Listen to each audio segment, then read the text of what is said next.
கும்பராசி கும்பலக்ன அன்பர்களுக்கு 5ஆம் இடத்தில் இருந்த குரு இப்போ ஜூன் 2ஆம் தேதி 6ஆம் இடத்துக்கு வருகிறார்.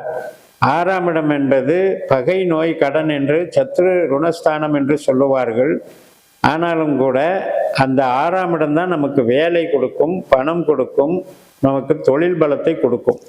அதனால் அந்த வகையில் உங்களுக்கு நன்மை சேர்ந்து, அதாவது புறம் சார்ந்த வகையில் நன்மை, அகம் சார்ந்த வகையில் உடல் உபாதைகள் மற்றும் திருமண வாழ்க்கை, புத்திர பாக்கியம், மெயினாக திருமண வாழ்க்கையில் தடையில் இருப்பவங்களுக்கு பரிகாரம் என்ன என்றால், நாம் குரு வழிபாடு செய்யணும். புனர்பூசம், விசாகம், பூரட்டாதி நட்சத்திரங்களில் குரு வழிபாடு, அதாவது தட்சிணாமூர்த்தி வழிபாடு, திருச்செந்தூர் முருகனை வழிபாடு செய்யலாம், குபேரனை வழிபடலாம், மஞ்சள் கலரை அதிகமாக உபயோகப்படுத்தலாம்.